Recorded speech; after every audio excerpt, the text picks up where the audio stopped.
Hello mga kagandang buhay. Magkano na kaya ang presyo ng baboy dito sa Nabilog Stockyard? Halip po kayo at samahan niyo po ako para po tanungin at alamin natin.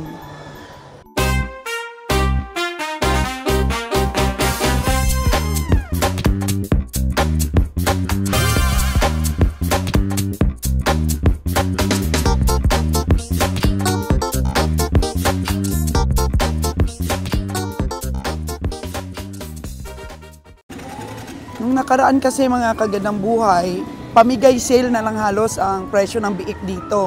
Pero sa nakausap ko po, ito po yung mga baboy na binili niya. Yung malaki-laki daw dito, 1.5 na ngayon ang presyo ng biik. Pero ito po nabili niya magkakapatid. Tig 1,000 na lang po ito. Ayan po mga kagandang buhay. Oh. Napakaliksi po. Ayan, bagong walay siguro ito sa nanay. Ang halaga po ay 1,000 each. So, tingnan pa natin doon mismo sa bilihan. Magtanong-tanong pa po tayo, mga kagandang buhay. Ito si tatay, oh, sa kanya ito, oh. Namimili siya. Yan. Tay, magkano na ang presyo ngayon? Bili mo? 1,000 nga. So, 1,000. Saan mo po dadalhin yan, tay? Ibebenta mo rin po o alagaan? Alagaan nyo, ma'am? Bibinta po. Bibinta. Oo. Siyempre, nangangapital din, ano? Oo. Nangangapital. Kaya dapat binta mo na dito kahit 500 pesos each ang tubo. Ang layo din ang biyahe eh. Sa ano pa to, ma'am? Ibiyahe namin sa Dumaguete. Sa Dumaguete pa. O tapos magpapakain ka pa niyan. Oo, siyempre, ikaw kondisyon. May onliner pa. May online. Online. May online ka. Ayan o, ang galing-galing. Ang galing-galing ng business ni Madam. Oh, mga ilan po makakarga nyo dito? Minsan may 30 plus. 30? Ayan, so depende na po sa laki kasi siyempre pinapakain nyo pa. Ayan po mga kagandang buhay. Oh. Kaya diskarte lang po talaga ang buhay. So, pupunta po sila dito sa malalayo, sa mga bundok-bundok na para po mamili ng baboy, benta nila sa Dumaguete. Medyo mahal-mahal sa Dumaguete, no, madam?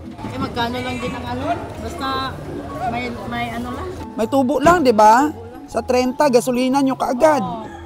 Siyempre. Tapos, ikuan pa yan. Ihatid pa yan sa... Ihatid pa, delivery. Oo. O, mamatayan ka pa sa biyahe kung hindi ka magaling magano. O, kasi ang baboy kasi livestock yan. Minsan nagpupurot-put din ang puwet. Oh no! May ganun. Oo. Kaya nga sa amin, madami nagreklamo. Depende naman yan sa pag-alaga mo. Oo. Pag ikaw ang bibili, pag marunong kang mag-alaga, Hindi ka mamamatayan. hindi. Oo, siyempre. Depende lang yan sa pag-alaga. Pero alam mo, ka-farmer, ayan, tingnan mo, ang lulusog. Kasi pag may sakit yan, basa ang puwet niyan. Oo. Eh no, galing nyo pumili. So magkakapatid talaga yan. Ang nabili nyo, Yung siyam lang. siyam lang. Ito medyo malaki na yung isa, oh. 1,000 din ba yan, yung Hindi, malaki? mahigit na din yan. Mahigit na. Oo, may mga 1 linggo ka pang alaga nito. Malaki-laki na to. Oo. Depende yan sa pagkain mo. Oo. Eh, siyempre, alagaan mo mabuti Magkano para... na yun ang tag 200 ang kilo pa yung mga malalaki? Oo. Sa market? Oo. Ayan, oh. Panglitsunin, no? Pero dapat meron ka ring patining na panglitsyon. Mayroon din ako dun sa... Tapos ino-online mo kung sinong may gustong may litsyon. Hindi ako naglilitsyon. Hindi ba? Kung sinong gustong bumili ng lilitsunin. Panglit, oo. Oo. At saka ito, pang-alagain talaga ito, oh. So, ayan. So, ilang years mo na itong ginagawa, ma'am? Maliit pa yung mga anak mo? Wala naman kaming anak. Wala. So, Mayroon mga pamangkin. pamangkin. So, nag-i-enjoy ka talaga, ma'am, sa pag-negosyo. May mga suki ka na din. Mayroon din. So, malaki talagang natutulong na online selling, no? Nakakatulong kami sa nag-online sa amin. Oh. Sila pala pinipicturean nila tapos ino-online nila. Tapos may porsyento sila. Ikaw mismo, mayroon kang page? Ikaw Mayroon mismo? din sa amin. Ayan. So, Yung inahin. inahin. Inahin din sa akin. Oo. O, diba? Kasi ngayon, balik alaga ng mga farmers dahil wala na yata yung ASF, no? Wala na dito sa amin. Wala na. Eh kahit nga mayroong nga ESF, Mm-mm. hindi ka rin pwedeng makapag-travel kung wala kang DE at DA. saka yung, Oo. Health, ah, health certificate. ano, Barangay pagid. barangay. Oo. Ayan. So, ayan. Kailangan talaga, before ka umalis, Kompleto. magsikap ka yan. Kompleto po talaga. So, ayan. So, ngayon, ganun pa rin? Oo, ganun pa rin. Oo, to secure. Dati nga, every, Every municipality. municipalities may Checkpoint. Ngayon, wala na? Wala na. Medyo lumuwag-luwag na? Oo. Basta kompleto pa rin yung papeles. Pag doon kami sa Canlaon, mayroon pa sa Balye. Oo, meron pa Oo, sa may Balye. checkpoint doon. Oo. Kasi nakatravel din kami ng Canlaon eh. Mm-mm. Yan. So isipin mo kagad, may kagandang buhay. Tumubo ka lang dito, may 30 si madam. Pag tumubo siya, 500. Less expenses. Okay na Okay na yan. Ganun talaga ang negosyo kasi kung konting-konti ang tubo mo, paano mo mababawi pag madisgrasya yung hayop mo? Yun talaga din, win or loss. Win or loss. So, sige, punta muna ako doon para matanong pa natin kung magkano yung iba. May mura pa ba na less 1,000 pesos? Wala na. Wala na? Sige, tingnan natin para update ito para sa atin po mga gusto rin mag-alaga ng baboy. Kung magkano na ba ang presyuhan ngayon. Punta po kayo dito sa Nabilog. Ito po yung napuntahan ko na stockyard talaga na mura talaga ang presyo ng baboy. Di ba madam, itong Nabilog talaga no? Dito ka makakapili. Kamusta naman po ang Canlaon? Okay naman din ang Canlaon. Pero dito talaga ang pinakamura no? Makakapamili ka talaga. Kaya nga sabi ko mag-aalaga din ako. Dito din ako bibili sa sa Nabilog Stockyard. Ayun na, asan mo dalhin? Gihulngan lang po kami. Nasa Gil. Oo, yun doon po ang namin, ang aming pahingahan, ang aming kubo. Pero namimili po kami ng kalabaw at baka, madam. Enjoy din na yung mga mag-alaga. Enjoy, di ba? At nasubukan ko na rin po ito, mag-alaga dati. Okay po dito sa Negros kasi hindi mo na kailangan ipatining ng sobrang laki. Oo. Litsunin lang hanggang. Mabibenta mo ng 4,000. Yung ako nag-alaga, pinapaabot ko ng 3 buwan. Malaki na. For tatay talaga. Pang market na. Pang market lang po talaga yun. Oo, dito kasi walang kilo-kilo estimate lang. Estimate mo. Sige madam, thank you. Kapag may namimit po tayong mga farmers na ganito, mga negosyante po, mga kagandang buhay, nakaka-inspire po talaga sila. Kaya nagkakaroon din po ako ng hangarin na mag-negosyo din at mag-alaga ng baboy ulit.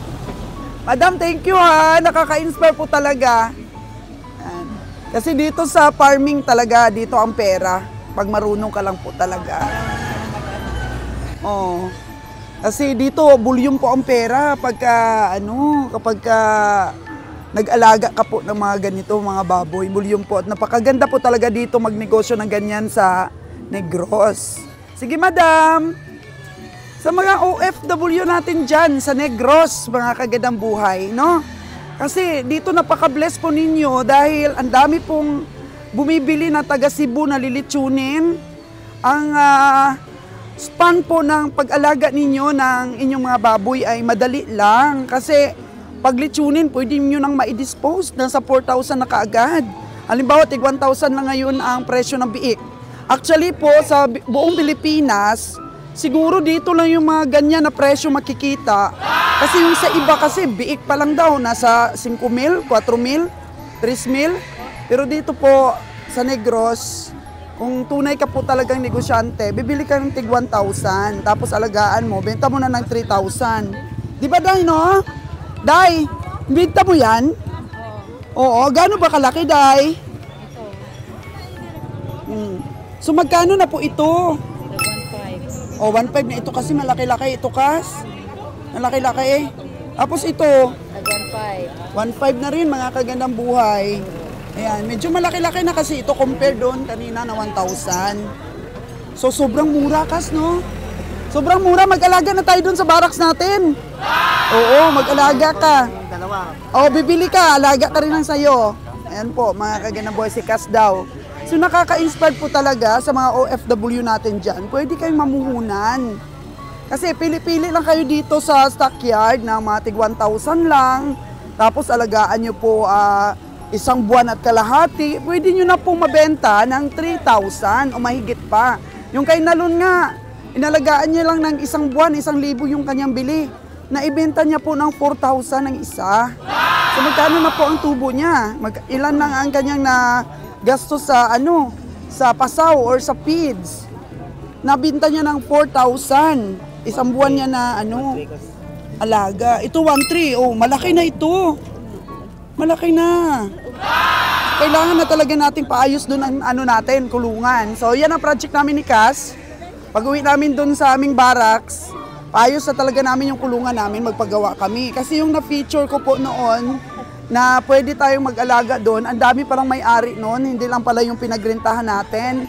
Kasi yung side na yun na may kulungan ng baboy, yun po ay sa kapatid niya daw. So hindi po tayo pwedeng maglagay doon dahil baka po magkaroon ng hindi pagkakaunawaan. Dahil ang niren po natin ay yung kay kay sir lang na yun, hindi kasama yung sa kapatid niya.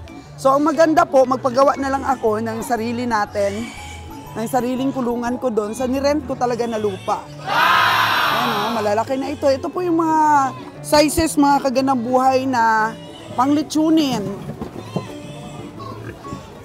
So yung na-interview natin kanina na namimili lang talaga sila ng mga tig 1,000, mga isa't kalahati daw na buwan, ay ganito na po kalaki yun.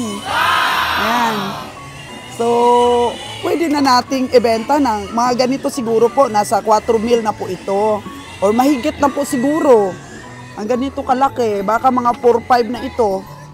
Kasi, malaki na litsunin po talaga dahil ang Cebu po talaga mga kaganang buhay ay napakalakas po bumili dito ng mga litsunin. Kaya po, kung kayo man po yung subscriber ko or hindi pa, pero nakapanood ng ganitong vlogs ko tungkol sa baboy, ni-inspire ko po kayo mga kaganang buhay. Mamuhunan pong bumili ng mga biik.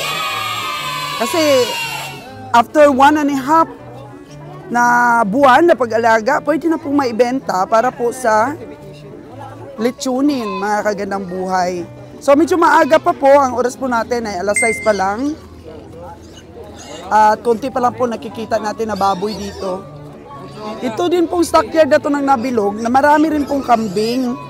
At saka mura din po ang kambing dito. Ito po yung mga baboy nila. So ito po yung mga kambing, mga kagandang buhay makikita natin. So naghihintay po sila kay Danny.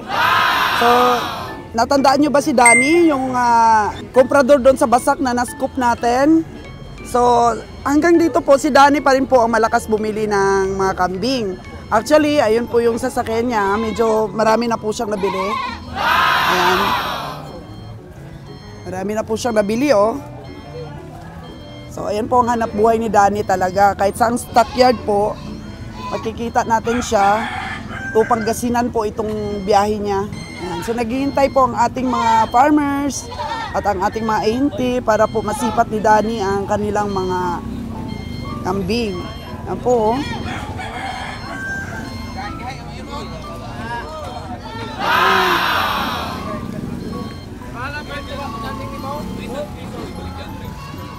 May din pong malalaking kambing.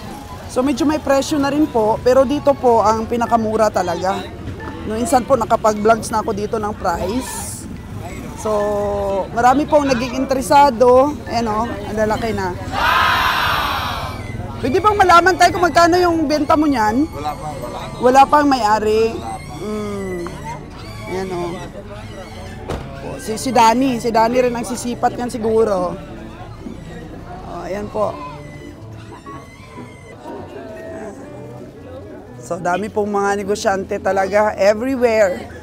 Kaya ang buhay po natin ay padiska-diskarte. Huwag niyo pong sabihin na ayaw niyo magnegosyo kasi marami na pong mga negosyante. Padiska-diskarte po. At saka pag biniless po tayo ng Diyos, yun po ang napaka-importante. Kahit sa pag-aalaga po ng baboy, pag biniless po tayo ng Diyos, ay talagang tutubo po tayo. Sakto-sakto, pang litso na ba ito o ano pa? Medyo undersize pa po. Pang litso na Oo, pag ganito pong mga sizes Ilang buwan pa lang, pag ganito ba kalaki, mga ilang buwan ang alaga? 3 na, pag ganito? Uy, maliit pa to sa tatlo ha, dahil ako nag-alaga nun, tatlong buwan. Mula nung baby pa. Tama po yun, 1.5 month, mawalay po sa nanay, tapos 1.5 month po ay ang pag-aalaga na po para maging litsunin. Po, kaya all in all, mula nung pinanganak, 3 buwan ang pag-aalaga, ganito na siya kalaki. So magkano naman po ang benta mo ng isa, tay? Magkano yan? 3-4 na po, ayan. So nasa range na po siya ng 3,000 to 4,000. Pagka medyo malaki-laki. Dong, magkano dong sa'yo? Magkano yan? Pag ganyan kalaki na? 3-4 din po. Ayan o. 3-4 din. So ayan po, malitsunin dito. So malaki na po ang 3-4. Ayan. Kung mga 2 linggo na lang alaga dito, medyo maglaki-laki pa to. Para tamang-tama po talaga, medyo malaki-laking litson. Ayan.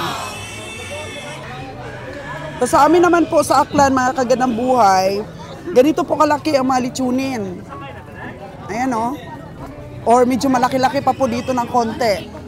Tatanungin natin. Dong, pila man na baligyan ni mo, Dong? 5,000. Ayan, 5,000 daw ang bentahan. First price. O, ayun. Binibenta rin po siguro itong inahin na to. Large white po, mga kagandang buhay, o. O, ganito, 5,000 na. Pero kaya pa po itong kunin ng medyo less. Mga 4,500, ganyan siguro. No, boss, no? Kaya pa sa 4,500 yan, boss, no? O. Si Dudong ang naghahawak. Ito, pagbaba ka agad. Ay, tumatawad ka agad. Ganito po ang kalakalan. Medyo malaki-laki na po ito.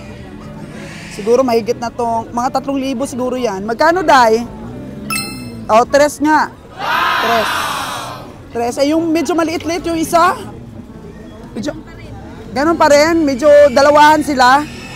Ayan, dalawahan po sila. Magkapatid po siguro ito. Pero medyo malaki po ang isa. Ayan. Benta nila 3, pero pagdating po sa Cebu yan, nasa size na po yan.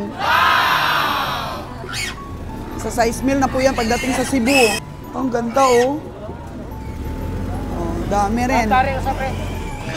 Yan. Ikaw pa may-ari niyan, Dong? Ikaw may-ari? Ayan. So, inalagaan mo talaga yan? Ilang buwan mo inalagaan? 2.5 mula nung pinanganak o hindi? Paglutas, 2.5. Magkano na ngayon ang benta mo sa 2.5 mo na alaga? 3,000? Straight? Straight po, mga kagandang buhay. So pumili ka, Day? 2 na pili mo? Asawa ka pala! So ito negosyo nila, mga kagandang buhay, oh. 3,000 straight. Ayan. Pero pag inalagaan mo pa siguro ito mga 2 linggo pa, mataas-taas pa ang presyo nito. Medyo yun talaga po yung tamang size. Ito medyo alagaan mo pa to. Pero ganito rin kalaki, naglilitson din ng Cebu. Pero kung ako po mag-alaga, mga kagandang buhay, medyo malaki-laki pa dito ng konti ang aking bibenta. Yung kagaya kanina na yung 5K. Medyo malaki-laki pa ng konti, 5K kanina eh. Alagaan mo lang pag hindi maka... Alagaan mo na lang ng konti pag hindi nabili sa 3K. Malapit lang naman sa amin. Malapit lang. So hindi mapilayan 'yan pag biniyay. Oo, kulang pa kasi sa alaga kung ako ang farmers. Talo eh. Oo, matatalo ka kasi sa edad po na ganito na pang-edad ng baboy, mabilis pa itong lumaki pag inalagaan mo pa 2 linggo pa. Oo, kasagsagan pong medyo mabilis ang laki nila pag ganito po kalaki ang mga baboy kasi naka-experience na po ako, mga kagandang buhay, na mag-alaga rin ng maraming baboy. Pag ganito po kalaki ang baboy, pag inalagaan mo pa ito ng 1 buwan o kahit mga 3 weeks o 2 weeks, mabilis silang lumaki pag ganito. Kasagaran po na lumalaki talaga sila. Oo, so balak mo na lang alagaan pag walang bumili ng 3,000 straight. Oo. So mabibenta mo na yan 5K, Dong. O 4,500 kapag naalagaan mo pa ng konti. Kunti pagtitiis pa dito. Yan o. So sa mga OFW na nanonood, kailangan po talaga, habang nandyan po kayo sa abroad, mag-invest po kayo ng negosyo. Ito pong pagbababoy, pagbabaka, pagkakalabaw, pagkakambing. Isa po itong blessings po dito sa inyong lugar, mga taga-Negros. Na dito po, ang kalakalan po ng pamilihan ay mabilis. Hindi po kayo nagsasayang ng oras nyo po, mga taga ng buhay. Kasi marami pong mga livestock auction dito sa Negros. Kuya? Ang mga produkto po ninyo ay madali pong maibenta. Kaya napaka-bless po ninyo dito. Napaka-bless po ninyo dito, mga taga Negros. Kaya ina-inspire ko po kayo na mag-alaga din. Kasi bumalik na po ang sigla ngayon, halos wala na pong, kanina may na-interview ako, hindi na po masyadong masilan or mahigpit. Hindi na po masyadong mahigpit ang mga permits ng pag-shipping natin ng mga baboy. Kagaya po namin doon sa probinsya ng Aklan, napakamahal na po ngayon ang baboy. Magkano na po kagad ang kilo sa karne. Pero dito po sa Negros, makakabili ka pa po. Most especially po, mga biik na palalakihin natin. So ito boss, sa'yo ba yan, boss? Sa'yo yan? Oh, ang dami. So nabili nyo na yan, nabili na. So ito po siguro, ita-transport na po ito papuntang Cebu. Cebu, boss, no? Cebu? Ayan po, marami din po talagang mamimili dito. Kaya hindi ka po talaga mag-atubili na mag-alaga. Dahil sigurado po talaga ang kita dahil hindi ka na mahihirapan sa buyer. O may mga duroks din po pala pa dito. Mga duroks, So ito, medyo malaki-laki. Yan, malaki-laki na. Ito, malapit na mapuno yung nila, yung mga napamili nila. So ang volume po dito ng baboy, kahit po maagang-maaga pa lang, medyo marami. Yan. So balak ko po talagang mag-alaga. So hintay-hintay lang po sa aking mga tagapanood dahil gagawa pa po tayo ng kulungan. O Dong, saan yan papunta, Dong? La Libertad? Ano, ibebenta rin doon? Ibebenta din doon sa La Libertad? Ibebenta rin. So, yan nga sabi ko sa inyo mga kaganang buhay, kagaya nila. Bibili sila dito sa Nabilog Stockyard, tapos pupunta sila sa ibang stockyard din para pambinta nila. Yan, kasi bukas po ang market day doon sa La Libertad. Bukas yung market day sa La Libertad. Bukas, so ibebenta, dami din doon bumibili sa La Libertad ng mga baboy. So ito po yung hidden place nila. So medyo mura po dito ang presyo, mahal na nila doon ibebenta sa La Libertad. Makatubo rin sila kahit 500 each. Bilis balik lang po ang pera sa mga negosyante. Pagka nagamay mo na po ang pagninegosyo ng mahayop, balik pera kaagad. So dito medyo may laki-laki na talaga ang baboy dito. O kahit si Cas, na-inspired na mag-alaga ng baboy. Napakamahal kaya ngayon, Cas, ang baboy doon sa Aklan. Wala kang mabibiling 1,000, Cas, wala talaga doon. Mahal doon, kahit maliit pang biik. Siguro ito sa atin mga 4,000 sa atin po. 4,000 na yung ganyan. Doon sa atin. Pero baka doon yan 3,500, 3,000. Dito 3,000 lang, no? Mga kulungan dito, ayan. Ang dami na dito, nahiga na sila, Ito talaga mga sizes na pang litsunin. Higa na. Litsunin yun, boss, no? Day, Day? Imo na ginabaligya, Day? Ito kay Inday, dito na sa kulungan, Wala pang bumili, Day? 2,500. Uy, 2,500 ito. Wala pang bumili kay Inday. 2,500 ito. Wala pa, kasi maaga pa, Day. Mahal daw. Mahal daw ang 2,500, mahal pa daw. Ang 2,500 na ganyan. Magkano ang tawad sa'yo, Day?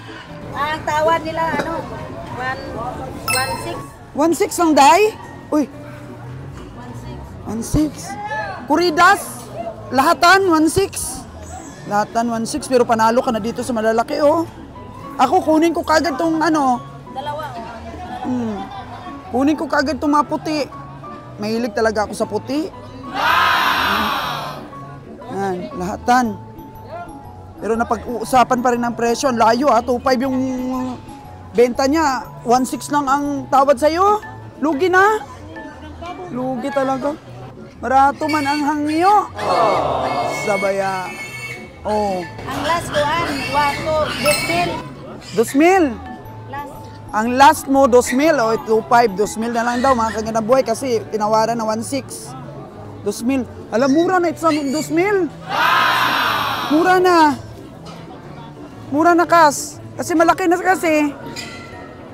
Mura na ito, kaya kailangan na talaga nating mamili ng mga baboy na rin. Na-excite ako mag-alaga. Lalo na papunta na yung December, oh. Yan. Dati na Disyembre, mahal ng baboy.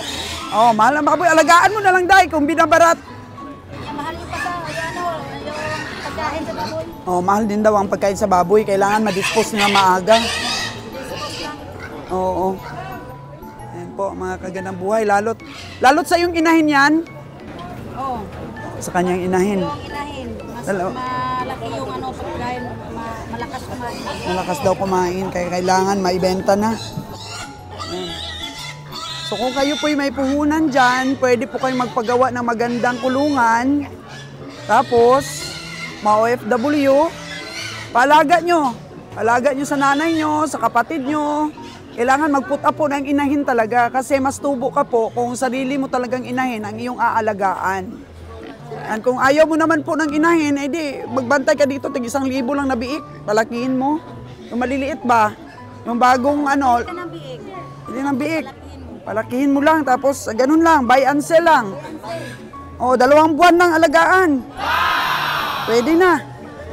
Tuloy pa rin po ang bargaining of price ng atin po mga farmers. Ito, mga farmers po talaga ito.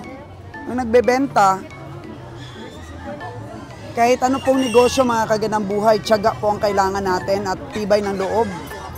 Ah, gwapo talaga, oh. Ala, ano talaga, tay? Mahaba ang katawan, nanay. Mahaba ang katawan nito. Maganda, large white talaga siya. Oh, maganda talaga. Magkano na isa niya, nay? 1,400 ang benta ni nanay. Pero mahaba yung katawan. Mahaba ang katawan. Ito malaki-laki. 1,400. 1,400 din, oh. Ito dayo, malaki-laki din. Ano sa ko? 1,400 din ito. Medyo malaki-laki na kasi, mga kagandang buhay. Ano sa ko? Oh. Kaya pinarasa ko. Oo nga, sa kanya na lang sa ako, wala siya paglagyan. Day, magkano bili mo, Day? 1,400 talaga, Day? 1,400. Oh, ito pala yung sakyan nila, halos naubos na yung dala nilang baboy. Oh. Yan po, nabili for 1,400. Ayan, ganda, oh. Ang lusog. Oh. Nabili ng ating farmers.